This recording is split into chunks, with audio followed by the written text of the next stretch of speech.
আজকে আমি কি নিয়ে কথা বলতে চাচ্ছি আপনারা হয়তো আমার ভিডিও থাম্বনেল দেখে অনেকেই বুঝে গেছেন। এই তিন ব্যাংকের আবার কি হতে যাচ্ছে এবং কেন এই সম্পদ আবার যাচাইকরণ শুরু হচ্ছে। আপনারা হয়তো অনেকেই জানেন এবং অনেকেই জানেন না যে আইএফআরসি ব্যাংক এবং এবি ব্যাংক, ন্যাশনাল ব্যাংক, এই তিনটি ব্যাংকের নতুন করে সম্পদ যাচাইকরণ শুরু হয়েছে। কিন্তু কেন? আসলে আমরা কিছুদিন আগে দেখেছি যে আইএফআরসি ব্যাংক নাকি ঘুরে দাঁড়িয়েছে এবং এবি ব্যাংক নাকি ঘুরে দাঁড়িয়েছে। তাহলে কি এগুলো সব মিথ্যে? আবার কেন এই সম্পদ যাচাই করা হচ্ছে? আজকের এই ভিডিওতে সম্পূর্ণ বিষয়ে আলোচনা করব। আজকের এই ভিডিওটি অনেক অনেক গুরুত্বপূর্ণ হবে। আজকের এই ভিডিওটি স্কিপ না করে সম্পূর্ণ মনোযোগ সহকারে দেখবেন, তাহলে আপনি বুঝতে পারবেন আবারও কেন এই তিনটি ব্যাংকের সম্পদ যাচাই করা হচ্ছে।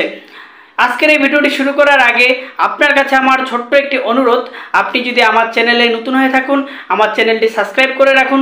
যে কোনো প্রয়োজনে আমার আকিবুর রহমান টেকনোলজি ফেসবুক পেজে মেসেজ করতে পারেন। তো বন্ধুরা, চলুন কথা না বাড়িয়ে আজকে আমরা এই ভিডিওটি শুরু করি।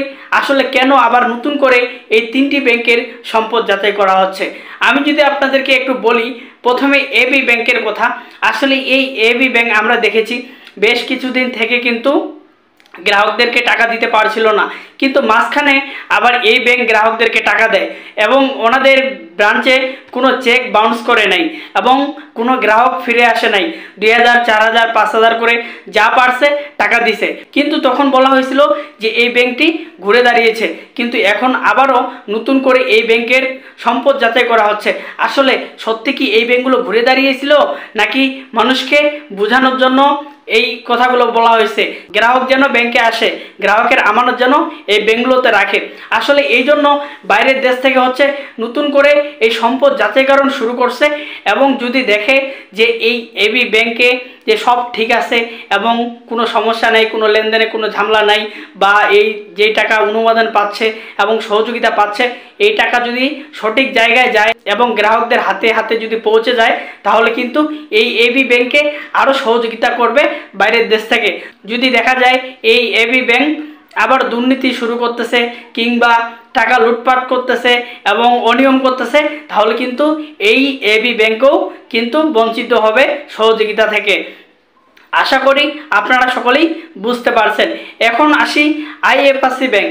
আসলে এই ব্যাংকটি কিন্তু আমরা জানি যে একটা ভালো পজিশনে আছিল, কিন্তু এই ব্যাংক অনেক টাকা ঋণ হয়ে গেছে, ঋণ খেলাপি, এখন টাকা তুলতে পারে না। এই ব্যাংকেরও কিন্তু খুব এখন বর্তমান খারাপ অবস্থা, বেশি ভালো অবস্থা না। যারা আইএফআরসি ব্যাংকের গ্রাহক রয়েছেন আমি তাদেরকে বলবো, যেহেতু আপনারা এই ব্যাংকে লেনদেন করতেছেন, অবশ্যই আপনারা চিন্তা ভাবনা করে টাকা রাখবেন যে এই ব্যাংকগুলোতে টাকা রাখলে আপনারা টাকা পাবেন কিনা। আপনাকে অবশ্যই চিন্তা করে ডিপিএস করতে হবে, এফডিআর করতে হবে, স্কিম করতে হবে, নাহলে কিন্তু আপনিও ভোগান্তিতে পড়তে পারেন। এই জন্য কিন্তু এই আইএফআরসি ব্যাংকেও কিন্তু যাচাইকরণ পদ্ধতি শুরু হয়েছে। যদি দেখা যায় যে এই আইএফআরসি ব্যাংকের সব কিছু ঠিকঠাক আছে, যে কোনো দুর্নীতি অনিয়ম হচ্ছে না, তাহলে কিন্তু এই আইএফআরসি ব্যাংকেও কিন্তু সহযোগিতা করবে বাইরের দেশ থেকে, এমনটি জানানো হয়েছে। আসলে এখন বাইরের দেশ থেকে কোনো মানুষ চাচ্ছে না যে এই ব্যাংকগুলো যেন আবারও দুর্নীতির সাথে জড়িয়ে পড়ে। এখন আসি ন্যাশনাল ব্যাংকের কথা। আমি মাঝে মাঝে বলি যে এই ন্যাশনাল ব্যাংক সহযোগিতা পেয়েছে, এই ন্যাশনাল ব্যাংক কিছু কিছু গ্রাহককে টাকা দিচ্ছে। আসলে এটা কিন্তু সত্যি। এখন কিন্তু আবারও নতুন করে এই ন্যাশনাল ব্যাংকের যাচাইকরণ শুরু হয়েছে।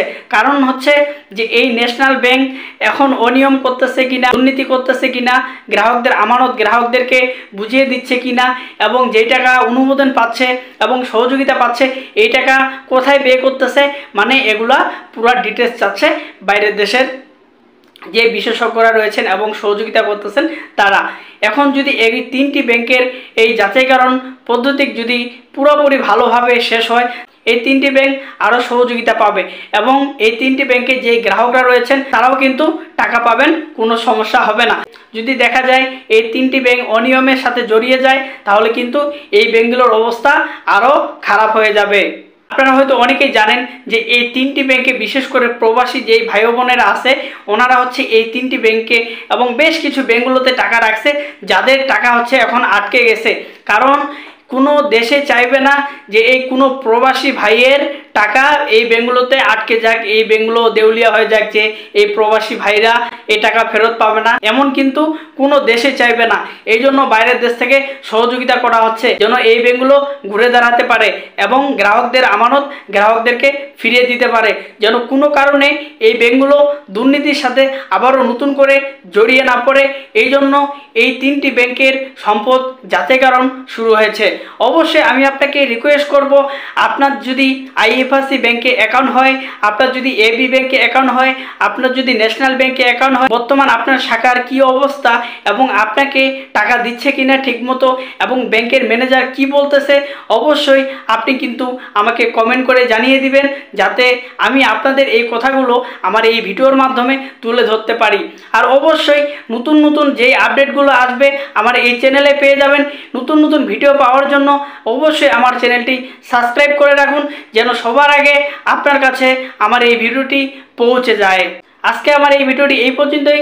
আজকে যদি ভিডিওটি ভালো লাগে অবশ্যই একটি লাইক, একটি কমেন্ট করে শেয়ার করে দিবেন, অন্য যে গ্রাহকরা রয়েছেন যেন এই ভিডিওটি সবাই দেখতে পারে এবং সবাই জানতে পারে। আজকে আমার এই ভিডিওটি এই পর্যন্তই। ভালো থাকবেন, ধন্যবাদ।